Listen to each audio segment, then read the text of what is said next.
இங்க வந்துருக்கு தலைவரா வண்டி போயிட்டு வந்துருக்கேன் அப்படியா சொல்லலாமா?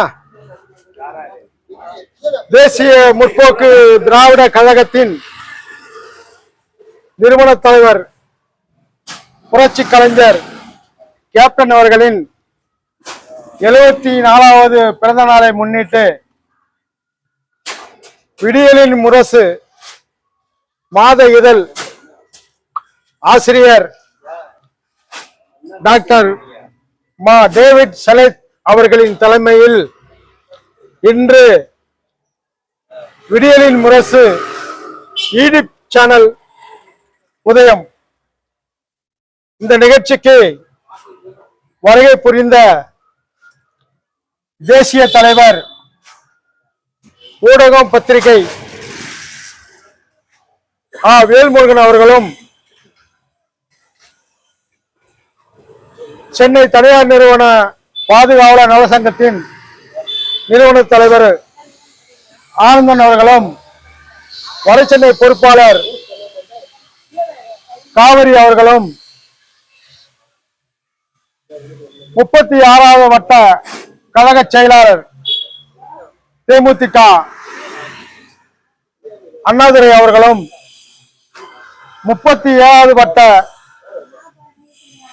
தேமுதிக கழக செயலாளர் சிவா அவர்களும் மற்றும் கட்சி நிர்வாகிகளும் பொதுமக்களும் இந்நிகழ்ச்சியில் கலந்து கொண்டு அன்னதானமும் இனிப்புகளும் வழங்கி கேப்டன் பிறந்த நாளை சீர சிறப்பமாக நாங்கள் கொண்டாடி மகிழ்ந்து கொண்டிருக்கிறோம்.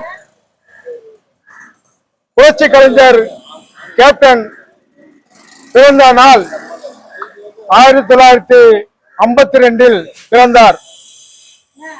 பிறந்த காலம் முதல் அவர் இருந்த காலம் வரை மக்களுக்கும் அதுவும் பொதுமக்களுக்கும் பண உதவி பொருள் உதவி அனைத்தும் செய்து இந்த திரையுலகில் அவர் காலையில் எடுத்த நேரத்திலும் சினிமா துறையிலும் பல பேருக்கு அவர் உதவி செய்து கொண்டிருக்கிறார்.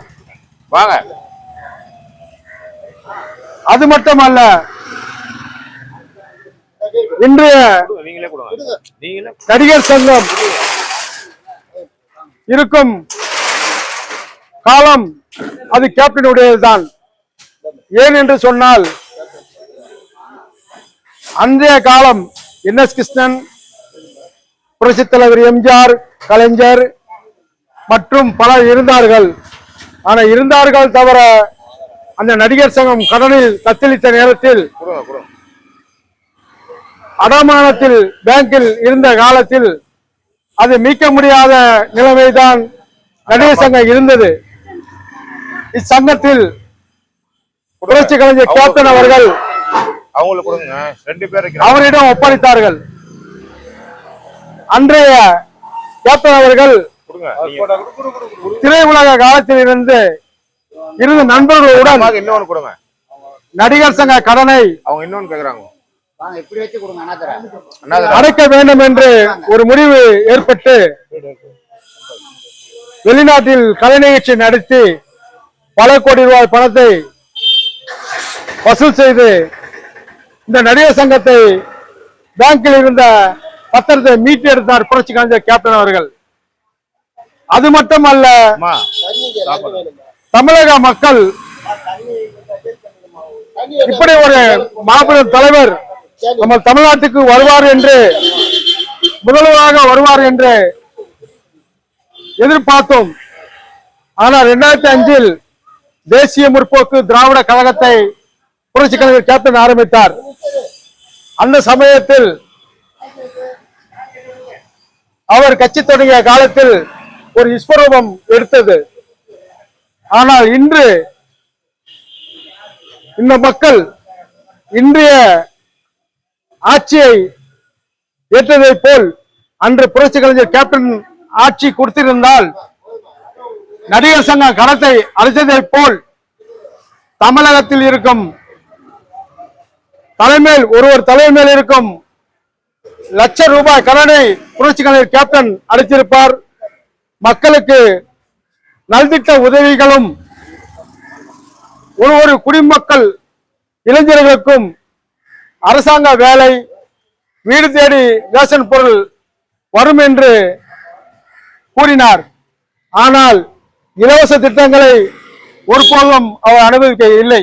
ஏனென்றால் தமிழ்நாடு கடத்தில் இருக்கிறது, இந்த கடத்தை அடைக்க வேண்டும் என்றுதான் புரட்சி கலைஞர் கேப்டனுடைய கனவு. அந்த கனவை இந்த தமிழக மக்கள் ஏற்றுக்கொண்டிருந்தால் இந்த தமிழ்நாட்டின் கடத்தை புரட்சி கலைஞர் கேப்டன் அடைத்திருப்பார். ஆனால் அவர் பின்னால் வழிநடத்தி சென்று கொண்டிருக்கும் கழக நிர்வாகிகளும்